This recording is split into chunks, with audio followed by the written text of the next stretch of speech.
So construction कम्पनीजहरू select गर्दाखेरि चाहिँ कसरी सेलेक्ट गर्ने भन्ने थाहा छैन भने यो भिडियो हेर्नुहोस् है त।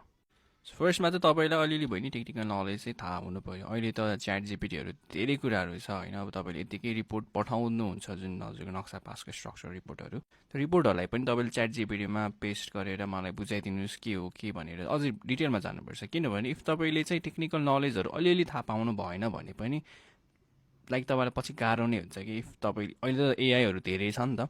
सो यु क्यान जस्ट त्यो पिडिएफलाई चाहिँ च्याट जिपिटीमा राखेर मजाले त्यहाँ त्यो समराइज गरिदियो भने मजाले बुझाइदिन्छ। अनि M20 M25 भने के हो, नोमिनल मिक्स, डिजाइन मिक्स के गर्नुपर्छ सबै कुराहरू मजाले भनिदिन्छ क्या। सो तपाईँलाई अलिअलि भने टेक्निकल नलेज चाहिँ थाहा हुनुपर्छ इफ तपाईँ घर बनाउँदै हुनुहुन्छ भने। किनभने तपाईँले एटलिस्ट पनि 1 करोडदेखि 1.5 करोड खर्च गर्न लानुभएको छ घरमा।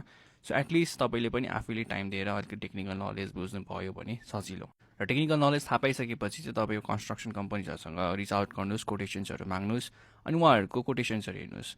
अब लोएस्ट बिड छ भने लोएस्ट बिडको तपाईँले क्ल्यारिफिकेसन माग्नुहोस्। तपाईँले अलिअलि टेक्निकल नलेज थाहा पाइसकेपछि तपाईँले यो कुराको क्रस क्वेसनहरू गर्न पाउँछ। तपाईँले मजाले नै त्यो कम्पनी चाहिँ लेजिट हो कि होइन, यत्तिकै हावातालमा यो काम गर्छु भनेर त भन्नुभएको छ कि छैन, त्यो स्ट्रक्चर इन्टिग्रिटी पार्टहरूदेखि डिजाइन पार्टहरू सबै उहाँको चाहिँ रिजनिङहरू बुझ्नुहोस् कि।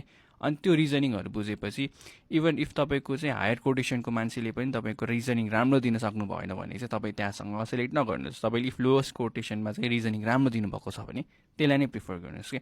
बट म एभ्री टाइम तपाईँलाई चाहिँ के भन्छु भने चाहिँ तपाईँ आफै नै एउटा नलेजेबल मान्छे हुनुहोस्। आफ्नो घर बनाउँदाखेरि बेसिक कुराहरू थाहा पाउनुहोस् होइन।